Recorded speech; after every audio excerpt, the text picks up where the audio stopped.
एक बार की बात है, एक गांव में एक बूढ़ा आदमी रहता था। वह बूढ़ा आदमी अपने बेटे से बहुत परेशान था, क्योंकि उसका बेटा बहुत ही नालायक था, कामचोर था। वह कोई काम नहीं करता था और बस गांव में इधर से उधर घूमा करता था। तो एक दिन उस बूढ़े आदमी ने अपने बेटे को सबक सिखाने का सोचा। उसने अपने बेटे को अपने पास बुलाया और उससे कहा कि बेटा, घर के अंदर अलमारी में एक घड़ी रखी हुई है, तुम उसे निकाल कर लाओ। लड़का घर के अंदर गया और उस घड़ी को बाहर निकाल कर लाया। फिर उसके पिता ने उससे कहा कि अब तुम एक काम करो, इस घड़ी को अपने साथ बाजार में लेकर जाओ और जितने लोग भी तुम्हें मिलेंगे सबसे तुम इस घड़ी की कीमत पूछ कर आना। अब वो लड़का उस घड़ी को लेकर बाजार में चला गया। उसने बाजार में सभी लोगों से उस घड़ी की कीमत पूछी। किसी ने उस घड़ी की कीमत 500 बताई, किसी ने 1000, तो किसी ने 800। सभी लोगों ने उस लड़के को उस घड़ी की कीमत अलग अलग बताई और कई लोगों ने एक जैसी। वह लड़का अपने पिता के पास वापस आया और उसने उनसे कहा कि पिताजी, सभी लोगों ने इस घड़ी की कीमत अपने हिसाब से बताई। किसी ने 500, किसी ने 1000, तो किसी ने 800। अब उस बूढ़े आदमी ने अपने बेटे से कहा कि बेटा, ठीक है, घड़ी को तुम अलमारी में रख दो और जाओ। अब अगले दिन फिर से उस बूढ़े आदमी ने अपने बेटे को अपने पास बुलाया और उसे फिर से अलमारी से घड़ी लाने को कहा। लड़का फिर जाता है और अलमारी से घड़ी निकाल कर लाता है। और अब उस बूढ़े आदमी ने अपने बेटे से कहा कि बेटा, जाओ और आज तुम इस घड़ी के अंदर जो समय चल रहा है उसकी कीमत पूछ कर आओ। लड़के को समझ नहीं आ रहा था कि उसके पिताजी उससे क्या करवाना चाह रहे हैं। वह दुखी मन से फिर से घड़ी को लेकर बाजार में चला जाता है और सभी लोगों से उस घड़ी के अंदर जो समय चल रहा था उसकी कीमत पूछता है।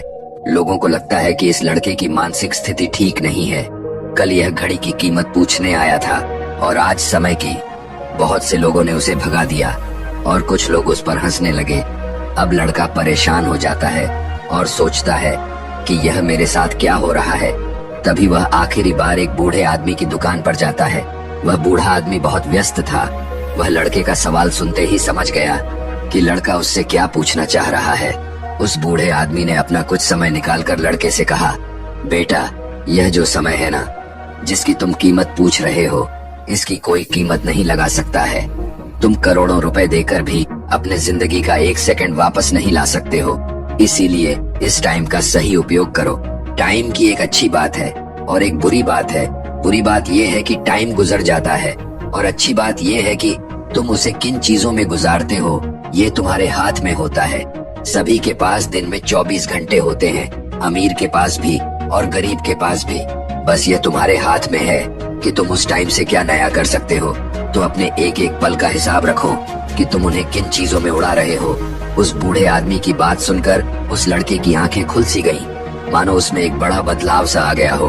और फिर वह अपने पिताजी के पास उस घड़ी को लेकर गया और उन्हें सारी बात बताई। और उस दिन के बाद से उस लड़के की जिंदगी बदल गई।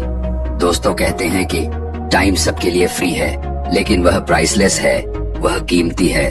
तुम उसे खरीद नहीं सकते, लेकिन तुम उसे इस्तेमाल कर सकते हो। तुम उसे रख नहीं सकते हो, लेकिन तुम उसे स्पेंड कर सकते हो। और अगर एक बार तुम इसे गवा देते हो तो तुम इसे कभी भी वापस नहीं पा सकते हो। तो अपने टाइम का सही उपयोग करो।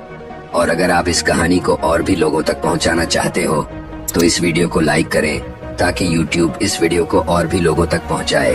और अगर कहानी अच्छी लगी हो तो हमारे चैनल को सब्सक्राइब जरूर करिए। मिलता हूं मैं अगली बार इसी तरह की कहानी के साथ। तब तक के लिए धन्यवाद।